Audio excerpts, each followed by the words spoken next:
پاشید ببینم کسی امشب نمیخوابه؟ چی شده خانداداش؟ شب جمعه سا خوابتون ببره لک دوباره یه بچه دیگه میاره میره. اون وقت حالا ما چند وقت دیگه باید بریم تو حیاط بخوابیم. هیچ حق نداره امشب بخوابه.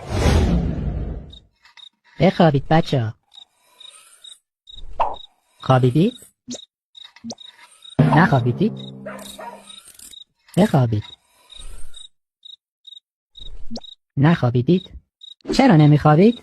آقا جون یادته هر وقت یکیشون به دنیا میومد میگفتی شب که خواب بودید لک نینی رو برد؟ خب که چی؟ واسه اون بیدار موندن که اگه لک خواست پاشو یه بار دیگه اینجا بذاره از نزدیک زیارتش کنن. موندن کدوم پوفیوزی آدرس اینجا رو به اون لک قرمساق داده ول نمیکنه اینجا رو. بابا ما دیگه جا نداریم. دو تامون شب سر پا میخوابن با میخ زدن به دیوار نخورن زمین. اون بدبختم که رفته رو تاقچه. یعنی دیگه واقعا جا نداریم. حالا چرا اونجوری به من میگی؟ به شما میگم لک بشنوه. آخ خانم جان اینا کودتا کردن. برو اونور اوضاع خیته.